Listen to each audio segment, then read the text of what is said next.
The government will offer $6.8 billion to buy back fire-ravaged Wang Fuk Court homes, ruling out on-site redevelopment. U.S. President Donald Trump blasts Supreme Court as a disgrace after a 6-3 ruling kills his global tariffs, vowing to keep levies alive through other means.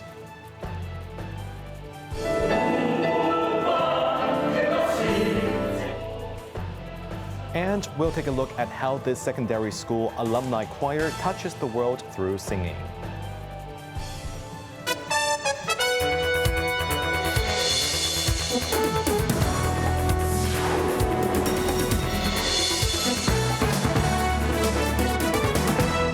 Good evening. You're watching Cable News. I'm Jeremy Zhu. The government has announced long-term rehousing plans for residents displaced by the Wang Fuk Court fire, but said the estate will not be rebuilt for them to return. Officials have offered to buy back properties from affected homeowners, which would cost $6.8 billion and funded partly by taxpayer money. Jamie Liu has the details. Almost 3 months after the Taipo blaze, the government laid out the long-term housing arrangements for the 1,900 displaced households. Citing a survey with affected owners, officials said 74% were willing to consider selling their flats to the government, while 12% rejected a buyout. Around 9% insisted on redeveloping Wang Fuk Court as their only acceptable option. After finding no cost-effective way to rebuild the 7 fire-damaged blocks, the government decided to buy back the flats at $8,000 to $10,500 per square foot from the owners, with the prices higher than the initial estimates by surveyors. Officials valued the acquisition at $6.8 billion, funded by $2.8 billion from the support fund and $4 billion from public coffers, which they deemed an appropriate use of taxpayer money. Having regard to the need for us to have empathy, having regard to the fact that this is an exceptionally special arrangement and one-off arrangement that we do not think will set any precedent. As for Wang Chi Court, the 8th unscathed block, it will not be included in the acquisition due to respect for the right of private property ownership. Those agreed to sell their flats will receive cash and can then decide to buy homes on the private market or buy subsidized ones from the government's special sales program. The program offers 3,900 new subsidized flats, including those on Chung A Road West in Taipo, and 2 estates under construction by the Hong Kong Housing Society. For owners who do not want to deal with cash, they can directly swap for a new subsidized flat of similar value without having to pay the price difference. However, flat owners will have to make a decision by August 31st. Deputy Financial Secretary Michael Wong, leader of the task force on offering emergency accommodation for the affected residents, was pressed on why authorities did not include rebuilding Wang Fuk Court for residents to move back in. We do not regard the request for in situ arrangement as minor. As I explained, it is just that in formulating the government's package, it is impossible to satisfy the wish of everyone. He explained that the greatest difficulty was the time required to rebuild, which he warned may stretch beyond 9 to 10 years as the government previously estimated. Jamie Liu, Cable News. United States President Donald Trump has ordered a new 10% global tariff, doubling down on his hardline trade agenda just hours after the Supreme Court struck down his earlier emergency duties as unlawful. Bess Leung reports. Trump criticized the ruling and lashed out in unusually personal terms against the 6 Supreme Court justices who banned his tariffs, attacking the High Court for being beholden to foreign interests. And I'm ashamed of certain members of the court, absolutely ashamed, for not having the courage to do what's right for our country. They're very unpatriotic and disloyal to our Constitution. It's my opinion that the court has been swayed by foreign interests and a political movement that is far smaller than people would ever think. In the aftermath of the court decision, he signed an executive order to impose a new levy under Section 122 of the 1974 Trade Act, which will sit on top of existing tariffs and is scheduled to take effect next Tuesday for an initial 150-day period, after which Congress would need to approve any extension. The across-the-board duties will include carve-outs for selected critical minerals, farm goods, and auto products. Additionally, the U.S. Trade Representative will launch new 301 investigations covering most major trading partners and areas such as pharmaceutical product pricing to protect the country from unfair trading practices of other countries and companies. In a 6-3 ruling, the court upheld a lower court ruling that found Trump's use of the International Emergency Economic Powers Act exceeded his authority. The High Court did not specify how the federal government would refund the estimated $175 billion collected under the tariffs. Treasury Secretary Scott Bessent said litigation over refunds could turn into a months- or years-long process and could be a mess. Beslan Cable News. Secretary for Financial Services and the Treasury Christopher Hoy said the new 10% tariff planned by the United States will have a limited effect on Hong Kong and will only serve to underscore the city's unique trade advantages. Speaking to the press, Hoy explained that the tariff signed by U.S. President Donald Trump applies to goods, meaning the impact on the SAR will be minimal as the city has a service-driven economy. If you look at what Hong Kong as it is, one of the advantages is the certainty in terms of how we regulate the market and the overall stability of our overall environment. And this fiasco, I think, basically highlights the importance of Hong Kong in this area.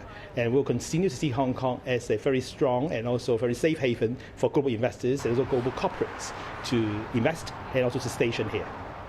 Meanwhile, Hoy highlighted the company redomiciliation regime introduced last year, which encourages overseas firms to relocate their place of incorporation to Hong Kong. More than 40 applications have been received, with over half already approved.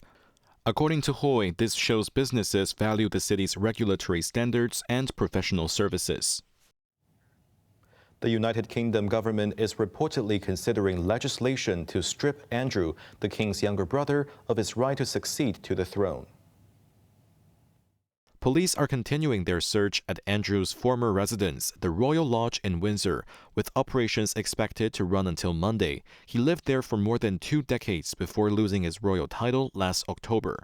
The former Duke was arrested earlier on suspicion of misconduct in public office, questioned for over 11 hours, and later released.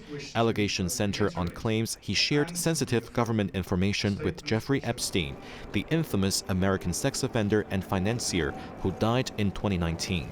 British media say ministers are weighing legal measures to remove Andrew from the line of succession once police conclude their investigation. Defense officials confirm discussions with Buckingham Palace are ongoing, stressing that blocking his accession is the right course regardless of the inquiry's outcome. Currently, the order of succession places Prince William first, followed by his 3 children. Then Prince Harry and his 2 children. Andrew is 8th in line. Any move to exclude him would require approval from both houses of Parliament, the King's assent, and endorsement from 14 Commonwealth realms, including Canada, Australia, and New Zealand. United States President Donald Trump has warned he is considering a limited military strike on Iran, even as Tehran expects to have a proposed deal ready within days following nuclear talks with Washington. Jamie Liu reports. Trump confirmed a Wall Street Journal report that his government was weighing a limited strike on Iran and urged Iran to negotiate a fair deal. Mr. President, are you considering a limited military strike to pressure Iran to Israel? I can say I am considering it. Foreign media reported that Washington's military planning on Iran had reached an advanced stage, with options including directly targeting Supreme Leader Ayatollah Ali Khamenei and even pursuing leadership change in Tehran if ordered by Trump. In an interview, Iran's top diplomat Abbas Araghchi stressed that Tehran's nuclear program has no military solution. The only solution is diplomacy. This is why the U.S. is back in the table of negotiation and is seeking a deal. And we are prepared for that. We are prepared for, war, and we are prepared for peace. We are prepared for diplomacy, and we are prepared for negotiation as much as we are prepared for war. Araghchi said his country was planning to finalize a draft deal in the next 2 to 3 days to send to Washington, but did not specify a date. The Iranian foreign minister clarified that the U.S. did not ask for zero uranium enrichment during the talks, and Iran did not offer to suspend the process. He said they discussed ways to ensure the program, including enrichment, remains peaceful and may get relief on sanctions in return. In response, a White House official said Trump had insisted that Iran cannot have nuclear weapons or the capacity to build them, so it must not enrich uranium. Jamie Liu, Cable News. Homegrown Lambu Secondary School alumni choir has brought home top honors from the Sing from Kobe 2026 International Choir Competition last month, claiming both the Grand Prize and the coveted Kobe Choir Prize in Japan. Quentin Yang tells us more about how this group of non-professional singers makes this happen.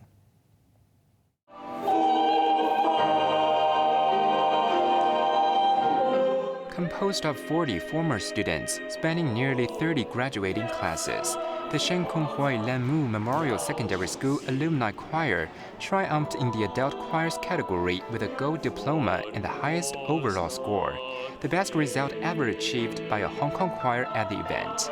Conductor Gigi Wang, class of 2002, said the choir immensely honored and proud to represent Hong Kong on such a global stage. I was actually very excited inside, but I looked super calm outside. But then the MC and the judges asked all the team members to come up on stage. And so we explode with happiness.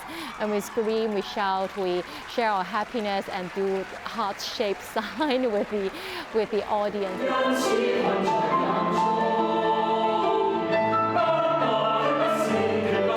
The victory followed 18 weeks of craziness.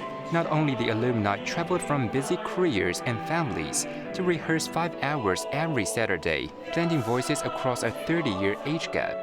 A third of the choir fell ill midway through preparations, but they overcame. Beyond the trophy, the choir made a quiet cultural mission, performing Cantonese music on an international stage.